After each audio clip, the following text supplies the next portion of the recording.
من الشیطان الرجیم بسم اللہ الرحمن الرحیم۔ احد کا میدان۔ اسلامی لشکر نے جہاں پڑاؤ ڈالا اس جگہ کا نام شوط تھا۔ آپ صلی اللہ علیہ وآلہ وسلم نے جہاں فجر کی نماز ادا کی اس وقت لشکر میں عبداللہ بن ابی بن سلول بھی تھا۔ یہ منافق تھا اور اس کے ساتھ اس کے 300 منافق ساتھی بھی تھے۔ اس مقام پر پہنچ کر اس نے کہا، آپ نے میری بات نہیں مانی اور ان 9 عمر لڑکوں کا مشورہ منع ہے۔ میں نے آپ کو مشورہ دیا تھا کہ مدینہ کے اندر رہ کر لڑائی کرتے ہیں۔ اب آپ کو پتہ چلے گا کہ میری رائے ٹھیک تھی یا ان لوگوں کا مشورہ۔ اس لیے اس نے کہا کہ ہم اپنی جانیں کیوں ضائع کریں۔ تو اس طرح عبداللہ بن ابی بن سلول جو تھا یہ اپنے 300 منافق ساتھیوں کو لے کے علیحدہ ہو گیا تھا اور حضور پاک صلی اللہ علیہ وآلہ وسلم کے ساتھ ابھی 700 صحابہ جو ہیں وہ رہ گئے تھے۔ اور اس موقع کے اوپر اوس اور حضرت کے جو قبائل تھے ان کے آگے سے جو سب قبائل تھے بنو حارثہ اور بنو سلمہ، اوس جو تھا وہ بنو حارثہ کا تھا اور جو بنو سلمہ تھا وہ حضرت کا قبیلہ تھا۔ تو ان لوگوں نے بھی جو اس وقت واپس جانے کے لیے کا ارادہ کیا تو پھر مسلمان جو ہیں وہ ان کے پاس گئے ہیں اور ان کے ساتھ بات چیت کی ہے تو پھر انہوں نے اپنا ارادہ جو ہے وہ بدل دیا ہے۔ اور ابن اسحاق میں لکھا ہے کہ جو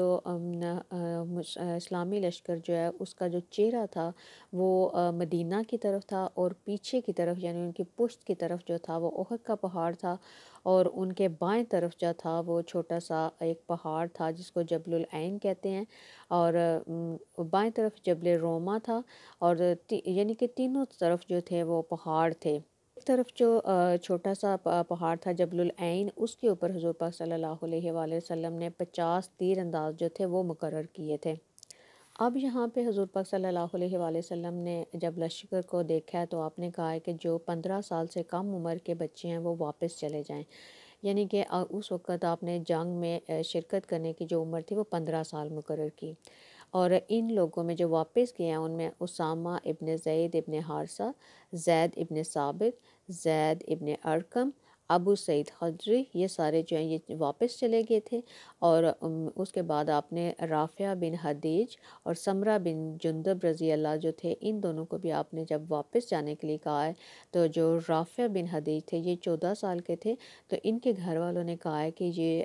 تیر اندازی بہت اچھی کرتے ہیں تو پھر حضور پاک صلی اللہ علیہ وآلہ وسلم نے ان کو اپنے ساتھ رکھا ہے۔ اور پھر جو سمرہ بن جندب ہیں انہوں نے کہا ہے کہ میں بھی جو بہت اچھی تیر اندازی کرتا ہوں۔ تو اس طرح یہ دونوں جو تھے یہ بھی کم سن تھے لیکن ان کو حضور پاک صلی اللہ علیہ وآلہ وسلم نے اپنے ساتھ رکھا ہے اور دوسرے جو تھے ان کو کچھ کو واپس بھیج دیا ہے۔ اب اسی جگہ کے اوپر جو ہے وہ رات بسر کی گئی ہے۔ پھر حضرت بلال جو ہیں انہوں نے صبح کی اذان حضرت محمد صلی اللہ علیہ وآلہ وسلم نے صفیں قائم کی ہیں اور آپ صلی اللہ علیہ وآلہ وسلم نے انہیں نماز پڑھائی ہے صحابہ کرام کو اور اس کے بعد آپ نے مسلمانوں کو خطبہ دیا ہے اور اس میں آپ نے جہاد کے بارے میں بھی ارشاد فرمایا ہے اور آپ صلی اللہ علیہ وآلہ وسلم نے فرمایا ہے کہ جبرائیل علیہ السلام نے میرے دل میں یہ وحی ڈالی ہے کہ کوئی شخص اس وقت تک نہیں مرے گا جب تک کہ وہ اپنے حصے کے رزق کا ایک ایک دانہ حاصل نہیں کرے گا، اس لیے اپنے پروردگار سے ڈرتے رہو اور رزق کی طلب میں نیک راستے اختیار کرو۔ آپ صلی اللہ علیہ وآلہ وسلم نے یہ بھی ارشاد فرمایا کہ ایک مومن کا دوسرے مومن سے ایسا رشتہ ہے جیسے سر اور بدن کا رشتہ ہوتا ہے، اگر سر میں تکلیف ہو تو سارا بدن درد کرنے لگتا ہے۔ اب دونوں جو لشکر ہیں وہ آمنے سامنے کھڑے ہو گئے تھے۔ مشرکوں کے لشکر کے جو بائیں طرف ہیں وہ خالد بن ولید اور دوسری طرف جو ہیں وہ اکرمہ بن ابی جہل تھے، جو ابو جہل کا بیٹا تھا وہ تھا ان کے لیڈر جو تھے، اور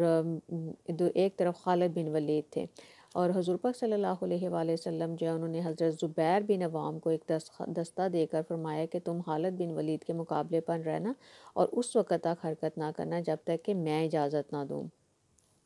اس کے بعد آپ صلی اللہ علیہ وآلہ وسلم نے 50 تیر اندازوں کا جو ایک دستہ ہے اس کو حضرت عبداللہ بن جبیر رضی اللہ عنہ کو اس کا امیر مقرر فرمایا اور انہیں اس درے پر متعین کیا جو مسلمانوں کی پشت پر تھا، اور یہ لوگ جو یہ 50 تیر انداز تھے اور آپ صلی اللہ علیہ وآلہ وسلم نے انہیں کہا ہے کہ تم مشرکوں کے گھوڑ سوار دستوں کو تیر اندازی کر کے ہم سے دور رکھنا اور کہیں ایسا نہ ہو کہ وہ پشت کی طرف سے آ کر ہم پر حملہ کریں، ہمیں چاہے فتح ہو یا شکست تم نے اپنی جگہ سے نہیں ہلنا۔ اور یہ بات جو یہ بخاری میں درج ہے کہ حضور پاک صلی اللہ علیہ وآلہ وسلم نے انہیں خاص طور پہ اس بات کی تاکید کی تھی۔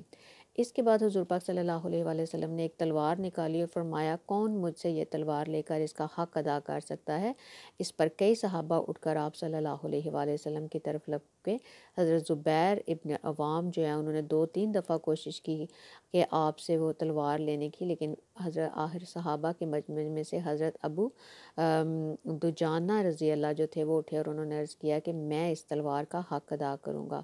آپ صلی اللہ علیہ وآلہ وسلم نے وہ تلوار انہیں عطا کر دی۔ ابو دجانہ رضی اللہ بے حد بہادر تھے۔ جنگ کے دوران وہ غرور کے انداز میں اکڑ کر چل رہے تھے۔ جب آپ صلی اللہ علیہ وآلہ وسلم نے انہیں دونوں لشکروں کے درمیان اکڑ کر چلتے دیکھا تو فرمایا یہ چال ایسی ہے جس سے اللہ تعالیٰ نفرت فرماتے ہیں سوائے اس قسم کے موقعوں کے، یعنی دشمنوں کا سامنا کرتے وقت یہ چال جائز ہے تاکہ یہ ظاہر ہو کہ ایسا شخص دشمن سے ذرا بھی خوف زدہ نہیں ہے اور نہ اسے دشمن کے جنگی ساز و سامان کی پرواہ ہے۔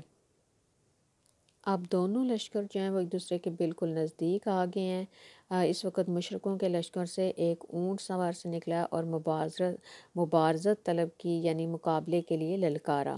اور اس طرح جو ہے وہ ادھر سے جنگ کا آغاز ہوا۔ اسی سلسلے کو ہم انشاءاللہ تعالی اگلی دفعہ جو ہے وہ جاری رکھیں گے۔ تب تک کے لیے السلام علیکم ورحمۃ اللہ وبرکاتہ۔